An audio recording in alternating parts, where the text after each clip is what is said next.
Hello everybody, getting ready to do lesson 5.6 of your SAT Math Level 1 course of reflecting and translating function graphs. And we got 0 points there. So this is all going to be note-taking here. Overview. Changing the equation of a function in a certain way can have predictable effects on moving its graph in XY plane without changing its size or shape. A reflection flips the graph over line so that the original and reflected graphs are mirror images. A translation moves a graph sideways or up and down, or both sideways and up and down. And this goes in your notebook here, 2 points, notebook taking. Reflecting graphs of functions, inserting a negative sign within the parentheses of y equals f of x flips its graph over the y-axis. So remember that here. So whereas writing a negative sign outside the parentheses here in front of the function flips its graph upside down over the x-axis. So you have a flip over the x or a flip over the y, depending upon where you put your negative sign.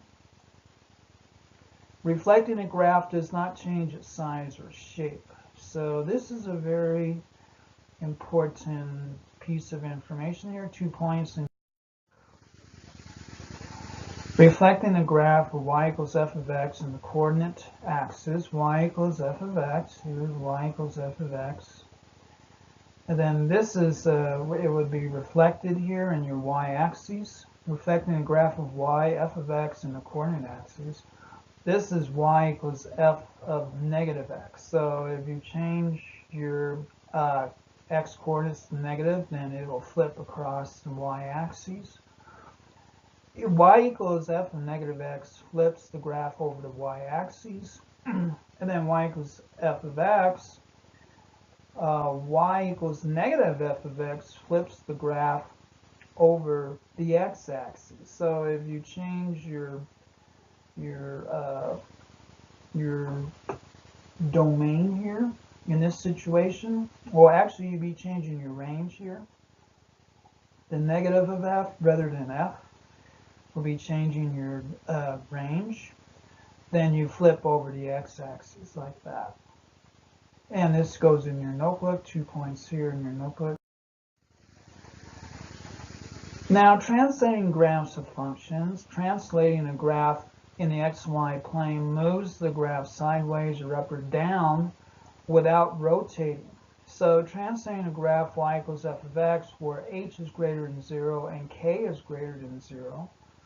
So in this situation here, we have y equals f of x plus k shifts the graph up k units. So you go from here to plus k would be up here. And then y equals f of x minus k shifts it down k units. So you change your y-intercept here is what you're doing. And that's your notebook entry there to that. So now y equals f of x minus h slides the graph to the right. H units, you start here. And then minus h, you go h units to the right. And then f of x plus h, you shift your graph to the left, h units here when you have this situation here. Notebook, 2 points there. Now we go into a few little exercises here. Y equals square root of x and y equals the negative square root of x. And then these here. So go ahead and graph those as your exercise here. These go in your notebook. So do that in your notebook. And then again here, graph these and put these in your notebook. Then you can check solutions later for that. I'll put those up on YouTube or either in PowerShell. Graph of y equals the absolute value of x, because definition of absolute value of x, the graph of y equals absolute value of x is comprised of the portion of the graphs of y equals x times x greater than or equal to 0. and y would equal the negative x if x is less than 0, for which y is non-negative. So this is your classic parent graph here for y equals the absolute value of x. It would look like this here. Y would never be a negative value here because of the absolute value here of x. There in your notebook, sketch that in your notebook. And then y equals the absolute value of x plus 2, so we just shift up 2 units on your y-axis. And then down here we're shifting now to the left 2 units. We have y equals the absolute value of x plus 2, so we shift to the left 2 units here like that. Shifts the graph to the left 2 units. Sketch these, okay, in your notebook.